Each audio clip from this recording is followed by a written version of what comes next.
बिस्मिल्लाहिर्रहमानिर्रहीम। अस्सलाम वालेकुम students, I am Qurratulain Ayaz और आज स्टूडेंट्स हम चैप्टर 7 की एक्सरसाइज स्टार्ट करने जा रहे हैं। एक्सरसाइज हम न्यूमेरिकल से स्टार्ट करेंगे। So let's start our lecture. Students, आज के लेक्चर में हम थर्मोडायनेमिक्स की एक्सरसाइज में न्यूमेरिकल्स क्वेश्चंस को टच करेंगे और न्यूमेरिकल्स में हम ग्लास कैलोरीमीटर और बॉम्ब कैलोरीमीटर के न्यूमेरिकल्स को डिस्कस कर रहे हैं। स्टूडेंट्स, आपको याद होगा कि हमने कहा था कि ग्लास कैलोरीमीटर और बॉम्ब कैलोरीमीटर ये इस तरह के इंस्ट्रूमेंट्स हैं जिनसे हम एंथैल्पी ऑफ अ रिएक्शन जो है वो कैलकुलेट कर सकते हैं। आइए देखते हैं हमारे पास इन न्यूमेरिकल्स में इन इंस्ट्रूमेंट्स का डाटा है और किस तरह से हम इस डाटा को देखते हुए एंथैल्पी ऑफ रिएक्शन जो है वो कैलकुलेट करेंगे। क्वेश्चन नंबर हमारे पास 13 है। इसके according 50 cm cube of 1 molar HCl is mixed with 50 cm cube of 1 molar sodium hydroxide in a glass calorimeter। Students, आपको वो कह रहे हैं कि एक ग्लास कैलोरीमीटर में जो इंसुलेटेड है, ठीक है ना, इसके अंदर कितना डाला है हमने 50 cm क्यूब ऑफ HCl और इसी तरह से हमने फर्दर मिक्स किया है इसके अंदर 50 cm cube of sodium hydroxide. यानी एक हमने एसिड डाला है और दूसरा हम इक्वल वॉल्यूम में बेस को ऐड करे हैं इन अ ग्लास कैलोरीमीटर और उसके बाद हमें पता है कि हम इसे लिड से कवर कर देते हैं। हमारे पास इसके अंदर एक थर्मामीटर होता है और एक स्टिरर होता है, ठीक है, और ये हमारा जो ग्लास कैलोरीमीटर होगा ये इंसुलेटेड होगा, ठीक है। अब क्योंकि ये एसिड बेस रिएक्शन है तो यहाँ पर न्यूट्रलाइजेशन हो रही होगी। फर्दर हम देखते हैं वो हमसे क्या पूछ रहा है। The temperature of the resultant mixture increases from 21 to 27 degree centigrade. यानी जब रिएक्शन अभी स्टार्ट नहीं हुआ था, हमने सिर्फ HCl ऐड किया था, तो हमारा जो टेम्परेचर था दैट वाज 21 डिग्री सेंटीग्रेड और जैसे ही हमने सोडियम हाइड्रोक्साइड ऐड किया, रिएक्शन हुआ, तो जो टेम्परेचर राइज कर दिया 27.5 डिग्री सेंटीग्रेड। ये हमें किससे पता चला? थ्रू द थर्मामीटर, ठीक है। अब वो आपसे पूछ रहा है assume that calorimeter losses are negligible। वो कह रहे हैं कि अब आप ये assume करें जो हमारा कैलोरीमीटर है वो completely insulated है, इसके अंदर से हीट लॉस के चांसेस जो है वो ऑलमोस्ट नेग्लिजिबल है। तो ये सारी कंसिडरेशन रखने के बाद हमने क्या करना है, कैलकुलेट द एंथैल्पी चेंज पर मोल फॉर द रिएक्शन। इस रिएक्शन के लिए हमने एंथैल्पी कैलकुलेट करनी है पर मोल। फर्दर हमें क्या इंफॉर्मेशन दी हुई है? Density of solution and specific heat. तो आइए स्टूडेंट, सबसे पहले इस पूरे न्यूमेरिकल का जो है हम डाटा कलेक्ट करते हैं। तो सबसे पहले हमारे पास क्या इंफॉर्मेशन है? That is the volume of HCl, ठीक है। ये कितना है हमारे पास? 50 cm क्यूब है। इसी तरह से volume of sodium hydroxide that is also 50 cm cube. हमने कहा था इक्वल वॉल्यूम्स हैं और इनकी मोलैरिटी क्या है? मोलैरिटी ऑफ HCl कितना मोलर है? That is 1 molar HCl। और इसी तरह से molarity of sodium hydroxide that is also 1 molar.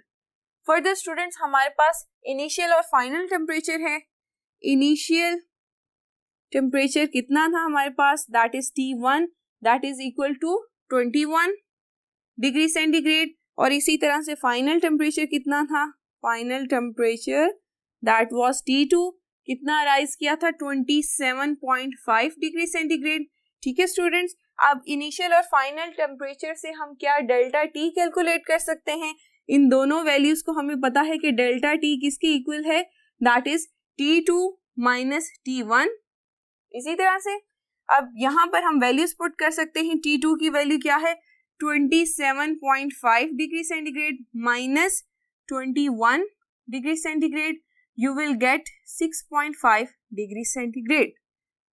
Students, याद होगा कि चेंज इन टेम्परेचर जो है हम केल्विन में यूज करते हैं, तो 6.5 degree centigrade will be equal to 6.5 kelvin. Okay, that is the change in temperature during the reaction, ठीक है। यहाँ पर हमने ये डेल्टा T कैलकुलेट कर लिया है। फर्दर हमारे पास क्या इंफॉर्मेशन है? डेंसिटी ऑफ सॉल्यूशन है। डेंसिटी ऑफ सॉल्यूशन, जिसे हम D से रिप्रेजेंट करेंगे, क्या है 1 ग्राम पर cm क्यूब, और दूसरी हमारे पास स्पेसिफिक हीट, उसकी क्वांटिटी क्या है हमारे पास, that is S 4.18 joule per gram पर केल्विन। स्टूडेंट, अब आपको याद होगा हमने पढ़ा था कि न्यूट्रलाइजेशन रिएक्शन में हमेशा जो है हीट इवॉल्व होती है, ठीक है, ड्यूरिंग द रिएक्शन, यानी रिएक्शन क्या होता है, एक्सोथर्मिक होता है। तो हमारी जो स्पेसिफिक हीट है उसकी वैल्यू हम नेगेटिव शो कर सकते हैं, क्योंकि नेगेटिव क्या इंडिकेट करेगा कि रिएक्शन क्या है, एक्सोथर्मिक है। स्टूडेंट्स, ये वो सारा डाटा था जो कि हमने इस न्यूमेरिकल से कलेक्ट किया। अब हमें कैलकुलेट करना है एंथैल्पी चेंज, ठीक है। तो देखते हैं व्हाट इज आवर रिक्वायरमेंट, ठीक है। हमने डेल्टा H कैलकुलेट करना है, एंथैल्पी चेंज पर मोल, ठीक है स्टूडेंट्स। अब स्टूडेंट्स, सबसे पहले फर्दर कोई भी और स्टेप करने से पहले आपको सोचना पड़ेगा कि एंथैल्पी चेंज या फिर heat evolve during the reaction, उसके लिए क्या फॉर्मूला हमने पढ़ा था इन ग्लास कैलोरीमीटर। हमने स्टूडेंट्स कहा था कि ग्लास कैलोरीमीटर जो है वो एट कांस्टेंट प्रेशर हम उसके अंदर वर्किंग करते हैं। जब कांस्टेंट प्रेशर पे हम स्टडी करते हैं तो जो हीट इवॉल्व होती है that is equal to enthalpy, ठीक है, एट कांस्टेंट प्रेशर, ये हम पढ़ चुके हैं। तो इसका मतलब है कि अगर हम हीट को कैलकुलेट कर ले तो इसका मतलब है कि हमने automatically enthalpy of reaction calculate कर लिया है ग्लास कैलोरीमीटर के डाटा से। तो Q का क्या फॉर्मूला है, Q कैलकुलेट करने का फॉर्मूला है that is specific heat into mass into change in temperature. इसी तरह से अब स्टूडेंट्स, चेंज इन टेम्परेचर तो हमने यहाँ पर डेल्टा T कैलकुलेट कर लिया, ठीक है। अब स्पेसिफिक हीट S की वैल्यू भी हमारे पास है, हमारे पास मास ऑफ द रिएक्टेंट की वैल्यू नहीं है, हमारे पास वॉल्यूम है। तो यहाँ वॉल्यूम है तो हम इसको किस तरह से मास में कन्वर्ट करेंगे, यहाँ पर हम साइड पे थोड़ा सा वर्कअप कर लेते हैं मास कैलकुलेट करने के लिए, ठीक है। मास कैलकुलेट करने के लिए हमें क्या चाहिए होगा, डेंसिटी का फॉर्मूला लगता है, density is equal to mass over volume. हमारे पास वॉल्यूम है, ठीक है, टोटल वॉल्यूम कितना है, वॉल्यूम ऑफ सोडियम हाइड्रोक्साइड कितना था, 50 था। इसी तरह volume of HCl that was also 50 cm cube. तो टोटल वॉल्यूम कितना हुआ, total volume is 50 plus 50 that is 100 cm cube. ये हमारे पास टोटल वॉल्यूम आ गया है, ठीक है। डेंसिटी हमें गिवन है इन द क्वेश्चन, ठीक है। तो हम सिंपल फॉर्मूला लगा सकते हैं, यहां से हमने मास कैलकुलेट करना है तो mass will be equal to density into volume. Density क्या है 1 ग्राम पर cm क्यूब, टोटल वॉल्यूम कितना आया हमारे पास 100 cm क्यूब, ठीक है स्टूडेंट्स।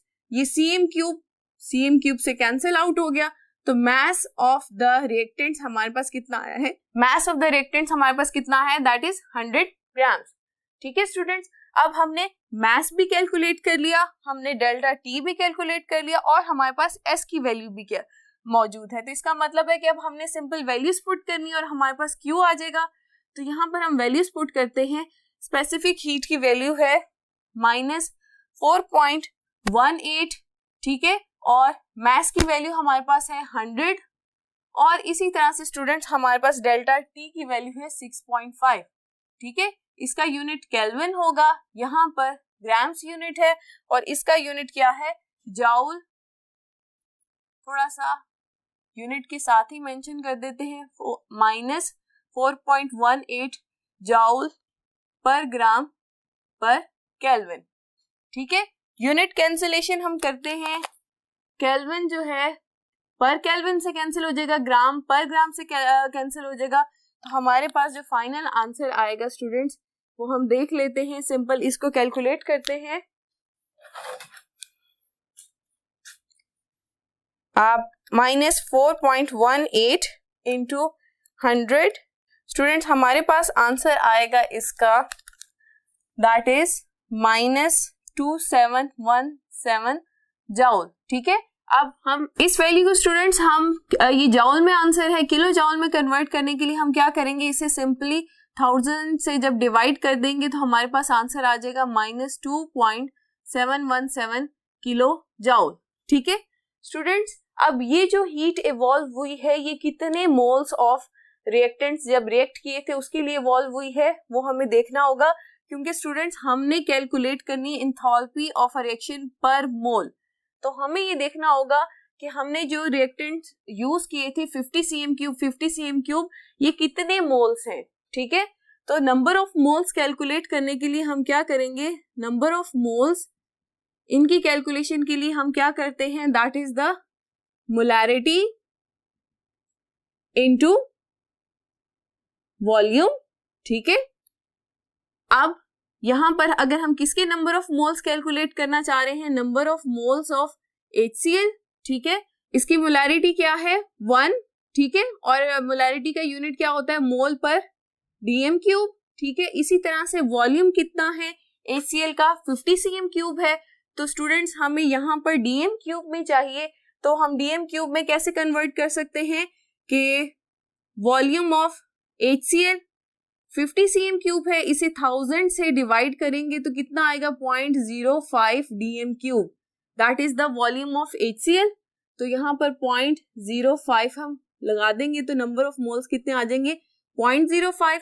इसी तरह से स्टूडेंट्स हम number of moles of sodium hydroxide भी कैलकुलेट कर सकते हैं, सेम उसी तरह से आएगा कि 1 मोल है। ठीक है, 1 मोल पर dm क्यूब, सॉरी यहाँ पर मोल का यूनिट आएगा क्योंकि ये यूनिट जो है dm क्यूब का था, इनटू इसकी भी वॉल्यूम कितना होगा, volume of sodium hydroxide that will be 50 divided by 1000, you will get 0.05 dm cube. ठीक है, वॉल्यूम आ गया है 0.05 dm क्यूब, और स्टूडेंट्स हमारे पास मोल्स ऑफ जो है सोडियम हाइड्रोक्साइड वो भी कितने आगे हैं 0.05। इट्स मीन के स्टूडेंट्स ये जो हीट की क्वांटिटी हमारे पास आई है that is when 0.5 moles of HCl and sodium hydroxide ये जब रिएक्ट करते हैं तो इतनी अमाउंट आती है। तो 1 मोल के लिए हमने कैलकुलेट करनी है, तो 1 मोल के लिए हम क्या करेंगे, फॉर 1 मोल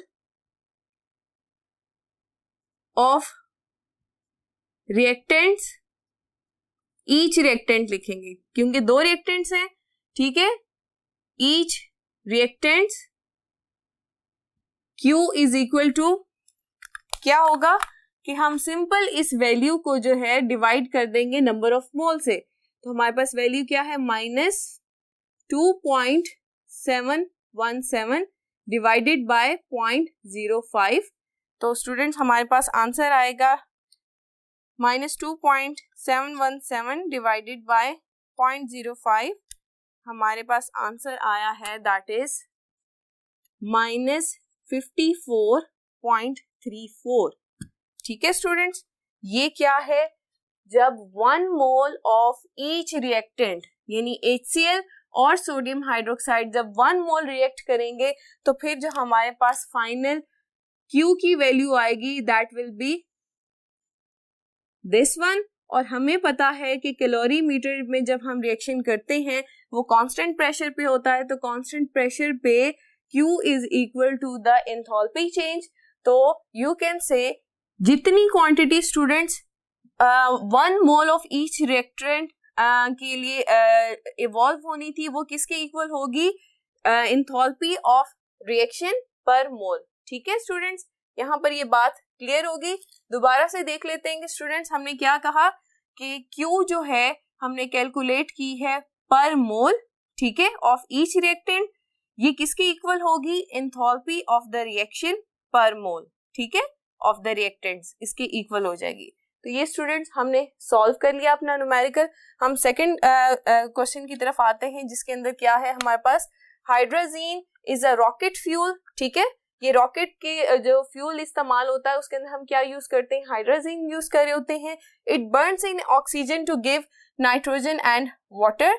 तो हमें इस क्वेश्चन में क्या करना है, 1 gram of hydrogen is burn in bomb calorimeter and increase in temperature is 3.51 degree centigrade recorded. Calculate the quantity of heat evolved. Also calculate heat of combustion of 1 mole of N2H4. Students वो आपसे कह रहे हैं कि जब हमने bomb calorimeter में, ठीक है, हाइड्रोजन N2H4 इसकी कंबस्शन करवाई तो हमारे पास क्या आया, 1 ग्राम हमने हाइड्रोजन लिया था जिसकी हमने बॉम्ब कैलोरीमीटर में कंबस्शन करवाई. तो हमारे पास स्टूडेंट्स क्या डेटा आता है उसको हम देखते हैं. डेटा में स्टूडेंट्स हमारे पास स्पेसिफिक हीट ऑफ कैलोरीमीटर भी जो क्वेश्चन में है वो भी हम अपने डेटा में ही इंक्लूड कर लेंगे. फर्दर हमें उसने क्या इंफॉर्मेशन दी है, mass of hydrogen that is 1 gram. Further क्या है, चेंज इन टेम्परेचर कहा है, चेंज इन टेम्परेचर यानी डायरेक्ट स्टूडेंट्स हमें डेल्टा टी की वैल्यू गिवन है दैट इज 3.51 डिग्री सेंटीग्रेड. तो आप इसे यहीं पे केल्विन में कन्वर्ट कर लें, ये 1 केल्विन आ गया है. ठीक है स्टूडेंट्स, और हमें क्या कैलकुलेट करना है ये भी हम देखते हैं. व्हाट इज आवर रिक्वायरमेंट, हमारी रिक्वायरमेंट है calculate the quantity of heat. We have to calculate the quantity of heat evolve for 1 gram. ठीक है, और इसी तरह से हमने कैलकुलेट करनी है quantity of heat evolve for 1 mole. ठीक है, यानी जब 1 मोल हाइड्रोजन बर्न होगा तो तब कितनी amount of quantity of heat जो है वो रिलीज होगी, और जब 1 ग्राम होगा तब कितनी रिलीज होगी. इन दोनों को हमने कैलकुलेट करना है. तो स्टार्ट करते हैं स्टूडेंट्स. सबसे पहले किसी भी न्यूमेरिकल को सॉल्व करने से पहले उसका डेटा देखने के बाद, उसकी रिक्वायरमेंट देखने के बाद आपको उसका फॉर्मूला जहन में आना चाहिए कि हमने इसका क्या फॉर्मूला जो है वो इसमें पुट करना है. ठीक है स्टूडेंट, तो फॉर्मूला हीट का क्या है, Q is equal to S into M into delta T. ठीक है स्टूडेंट्स, अब यहाँ पर देखेंगे मास हमारे पास कितना है, 1 ग्राम है. तो स्पेसिफिक हीट से जब हम मास को मल्टीप्लाई करते हैं तो हमने पढ़ा था कि स्पेसिफिक हीट और मास के प्रोडक्ट को हम क्या कहते हैं, हीट कैपेसिटी. C से डोनेट कर सकते हैं. तो अगर यहाँ पर देख लें हमारे पास, क्योंकि इस टाइम मास क्या है, ओनली 1 ग्राम है, तो स्पेसिफिक हीट की वैल्यू क्या है हमारे पास, 5.5 किलो जाउल पर केल्विन पर ग्राम. ठीक है, इंटू 1 ग्राम से मल्टीप्लाई हो जाएगा तो C की वैल्यू हमारे पास क्या आ जाएगी, 5.5 किलो जाउल पर केल्विन, और ये ग्राम जो है ग्राम से कैंसिल आउट हो जाएगा. ठीक है, ये हमारे पास क्या आ जाएगी, C की वैल्यू.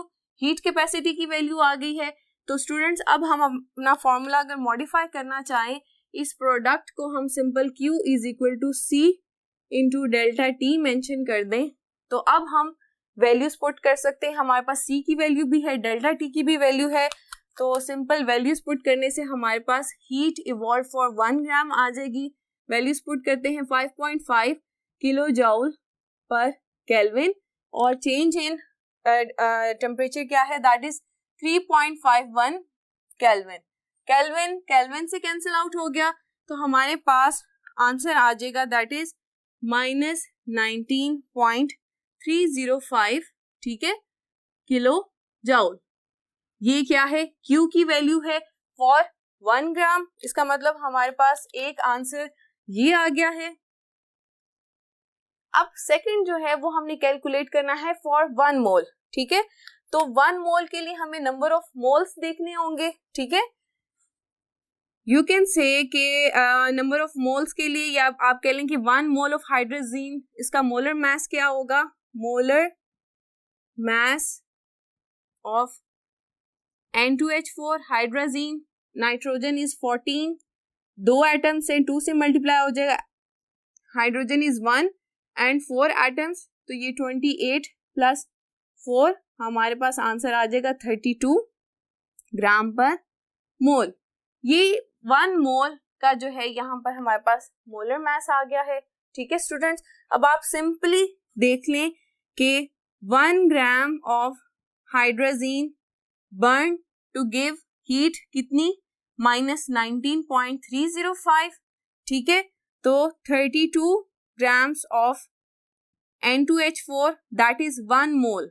ठीक है, 32 gram that is the molar mass, और जब हम इसे ग्राम्स में लेंगे तो हम क्या कहेंगे, that is the 1 mole of hydrogen. इसका मतलब हम यहाँ पर 1 मोल ऑफ हाइड्रोजन की बात कर रहे हैं, that will burn to form 19.305 divided by 1 into 32, हमारा आंसर आ जाएगा जी -617.76। ये क्या होगी हमारे पास, किलो जाउल। ये जो हीट इवॉल्व हुई है ये क्या है, इसे हम कैसे लिख सकते हैं, heat evolve for 1 mole of N2H4 combustion. ठीक है, जब हाइड्रोजन का 1 मोल उसकी कंबस्शन हुई तो कितनी अमाउंट ऑफ हीट प्रोड्यूस हुई, दिस अमाउंट। तो स्टूडेंट्स हमारी दोनों रिक्वायरमेंट पूरी हो गई हैं। हमारे पास क्वेश्चन में क्या था, हीट इवॉल्व फॉर 1 ग्राम, वो हमने पर ग्राम ये कैलकुलेट की, और heat evolve for 1 mole that is this one. दोनों आंसर्स आ गए हमारे पास, क्वेश्चन कंप्लीट हो गया। नेक्स्ट न्यूमेरिकल की तरफ प्रोसीड करते हैं।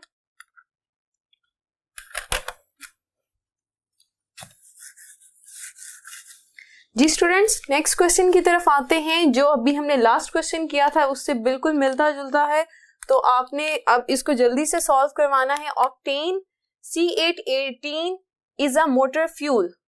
हमारी गाड़ियों में जो फ्यूल इस्तेमाल होता है, जो अच्छे वाला होता है उसे, ये ऑक्टेन फ्यूल है। अब इसके अंदर हम क्या कर रहे हैं कि 1.8 gram of sample of octane is burn in a bomb calorimeter having heat capacity 11.66 kilo जॉल पर kelvin.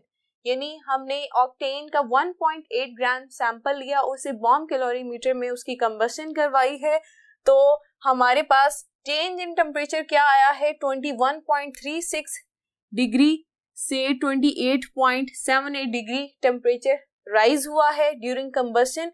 Calculate heat of combustion for 1 gram of octane, also calculate heat for 1 mole of octane. ठीक है, last time हमने hydrogen का इस तरह से solve किया है, और अब हमने ऑक्टेन का करना है। तो स्टूडेंट्स हम जल्दी से इसका डेटा गैदर करेंगे। हमारे पास क्या गिवन है, मास ऑफ ऑक्टेन है, ठीक है, दैट इज 1.8 ग्राम्स। इसके अलावा स्टूडेंट्स हमारे पास हीट कैपेसिटी है, C है, हीट कैपेसिटी C की वैल्यू कितनी है, 11.66 किलो जाउल पर केल्विन, ये आ गई है। चेंज इन टेम्परेचर हमें फाइंड आउट करना होगा, इनिशियल एंड फाइनल टेम्परेचर से। Initial temperature that is T1 is equal to 21.36 degree centigrade, whereas final temperature that was T2 कितना हुआ था, rise in temperature 28.78 degree centigrade, इतना temperature increase हुआ। तो change in temperature delta T किसके इक्वल होगा, T2 माइनस T2 की वैल्यू है 28.78 minus 21.36 that is T1। Change in temperature हमारे पास 7.42 डिग्री सेंटीग्रेड आएगा, केल्विन में कन्वर्ट करेंगे तो 7.42 केल्विन हो जाएगा। स्टूडेंट्स अब आपने देखना है कि हमारे पास हीट का फॉर्मूला क्या है जो हमने कैलकुलेट करनी है। तो हीट का फॉर्मूला अब तक आपको याद हो चुका होगा, Q is equal to C into delta T। ये C क्या है, that is the heat capacity. इस फॉर्मूले पे हम क्यों गए हैं, क्योंकि हमें डायरेक्टली हीट कैपेसिटी मेंशन है, तो हम सिंपल हीट कैपेसिटी और चेंज इन टेम्परेचर जो हमने कैलकुलेट कर लिया है, इनकी वैल्यूज पुट करने से heat evolve for 1.8 gram of sample आ जाएगी। तो हीट कैपेसिटी की वैल्यू लिखेंगे -11.66 kilo joule per kelvin into 7.42 kelvin.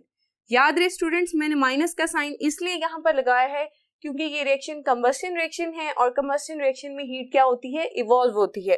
ठीक है स्टूडेंट्स, हमारे पास इसका फाइनल आंसर आएगा, कैलकुलेटर से देखते हैं। हमारे पास स्टूडेंट्स आंसर आएगा दैट इज -86.517 किलो जाउल। ये केल्विन पर केल्विन से कैंसिल आउट हो जाएगा।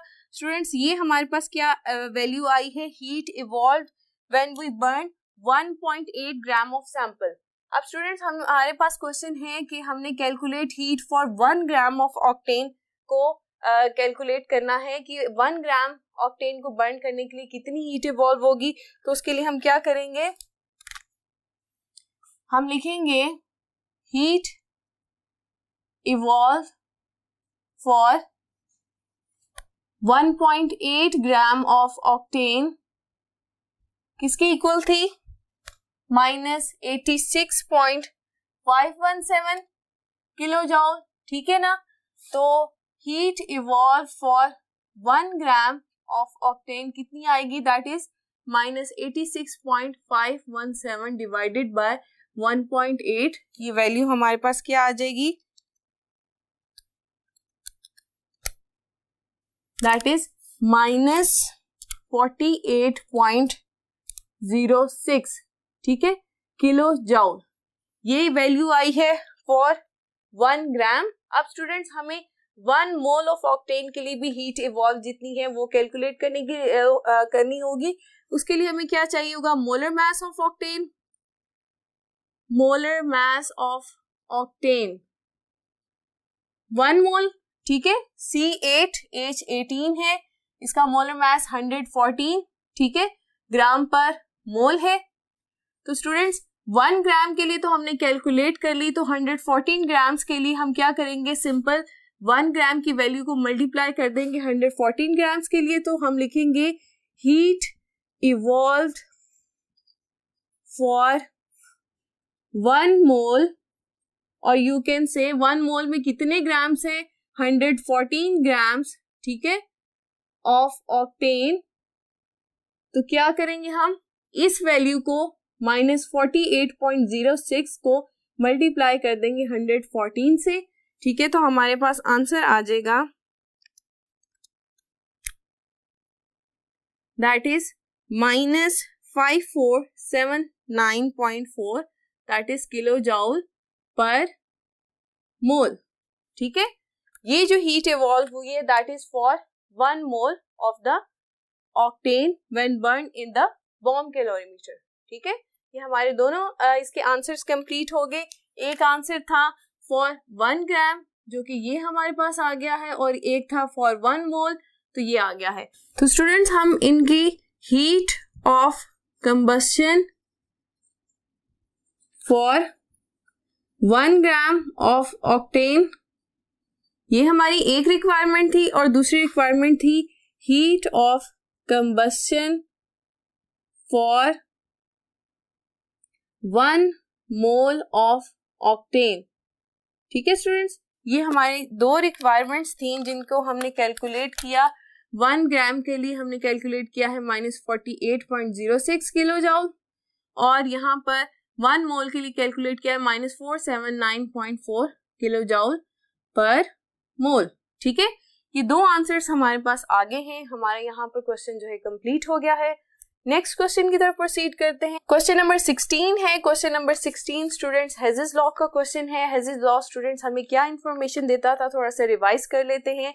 अकॉर्डिंग टू हेजेस लॉ, ऐसे रिएक्शंस जिनकी डायरेक्टली एंथैल्पी ऑफ फॉर्मेशन को कैलकुलेट करना पॉसिबल नहीं होता था, तो हेजेस लॉ की हेल्प से हम क्या कहते हैं कि अगर ये केमिकल चेंज इनडायरेक्ट रूट से पॉसिबल है और उन रूट्स की हमें एंथैल्पी ऑफ फॉर्मेशन जो है वो मालूम है, तो हम उन तमाम रूट्स की एंथैल्पीज को सम अप कर देंगे तो वो उसकी इक्वल ही होगी, जो कि डायरेक्ट चेंज में हमने कहा था कि डायरेक्ट चेंज में एंथैल्पी कैलकुलेट करना पॉसिबल नहीं है। अब यहाँ पर देखते हैं the enthalpy change for formation of an aqueous solution of ammonium chloride from ammonia gas and HCl gas. The result of various reactions are as follow. अब यहाँ पर जो डायरेक्ट रिएक्शन है वो क्या है कि basically ammonia gas reacts with HCl gas to form ammonium chloride aqueous solution. ये एक डायरेक्ट रिएक्शन है जिसकी एंथैल्पी ऑफ फॉर्मेशन हमें मालूम नहीं है, लेकिन इसी चेंज को लाने के लिए वेरियस स्टेप्स की एंथैल्पीज हमें मेंशन है. फॉर एग्जांपल अमोनिया गैस को जब हमने एक्वस मीडिया में डिसॉल्व करवाया तो जो एंथैल्पी चेंज आया उसकी वैल्यू हमें यहाँ पर गिवन है. HCl गैस, इसको जब हम एक्वस मीडिया में डिसॉल्व करवाया जो एंथैल्पी चेंज आया उसकी वैल्यू भी हमारे पास गिवन है. फर्दर ये दो एक्वस मीडिया में जो अमोनिया और HCl हैं, ये दोनों जब आपस में रिएक्ट किए तो अमोनियम क्लोराइड जो हमारा फाइनल प्रोडक्ट था इस रिएक्शन में वो बन गया है. दैट इज इसकी भी एंथैल्पी चेंज हमारे पास मौजूद है. इट्स मीन कि ये सिंगल स्टेप की अगर हमें एंथैल्पी ऑफ फॉर्मेशन मालूम नहीं है तो अब हम इन तमाम स्टेप्स को सम अप करेंगे तो वो एंथैल्पी चेंज किसके इक्वल हो जाएगा? Enthalpy of formation of ammonium chloride के इक्वल हो जाएगा. तो देखते हैं हम इसे कैसे सॉल्व करेंगे. जी, हमारी रिक्वायरमेंट क्या है कि हमने डायरेक्टली अमोनिया गैस और HCl गैस से अमोनियम क्लोराइड एक्वस इसकी डेल्टा H फॉर्मेशन जो है कैलकुलेट करनी है. तो according to hedges law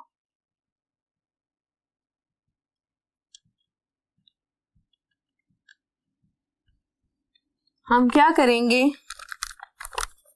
delta HF is equal to delta H1, यानी फर्स्ट स्टेप ये था, second step delta H2 and third step final step था डेल्टा H3 जिससे हमारा फाइनल प्रोडक्ट बन गया.